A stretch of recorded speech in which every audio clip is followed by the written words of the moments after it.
Energy ഫോമാണ്. സൂര്യനിൽ നിന്ന് നമുക്ക് ഹീറ്റ് എനർജി ആയിട്ട് ലൈറ്റ് എനർജി ആയിട്ട് കിട്ടുന്നു. മനസ്സിലാവുന്നുണ്ടോ?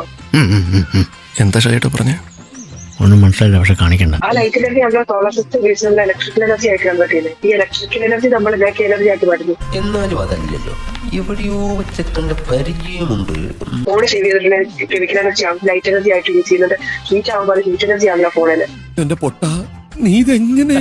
ഞാൻ ട്രൈ ചെയ്തിടാ try. Fan, washing machine, mixie അങ്ങനത്തെ ഐറ്റം ഈ ഇലക്ട്രിക്കൽ എനർജി മെക്കാനിക്കൽ എനർജി ആയിട്ടാണ് മാറുന്നത്. മനസ്സിലാകുന്നുണ്ടോ? എല്ലാം വേറെ ഫോംസ് ആക്കുന്നത് മാത്രമേ ഉള്ളൂ. ശരീരം മനുഷ്യ ശരീരത്തിൽ കറക്റ്റ്. ചിലപ്പോ തോന്നും നീ ഒരു കോമാളിയാണ്, ചിലപ്പോ തോന്നും നീ വലിയൊരാളാണ്. 12 അത് സാരമില്ല. ഈശ്വര, ഇവിടെ ആരില്ലല്ലോ ഇതൊന്നും പറഞ്ഞിരിക്കും. ഞാൻ ഫിസിക്സിന്റെ ക്ലാസ്സിൽ എടുത്തത്. ഞാൻ പറയാൻ ഈ എനർജി ഫോംസ് മാറിക്കൊണ്ടിരിക്കും. അപ്പൊ പോസിറ്റീവ് എനർജി കിട്ടണം, നെഗറ്റീവ് എനർജി കിട്ടണം നമ്മൾ അറിയില്ല.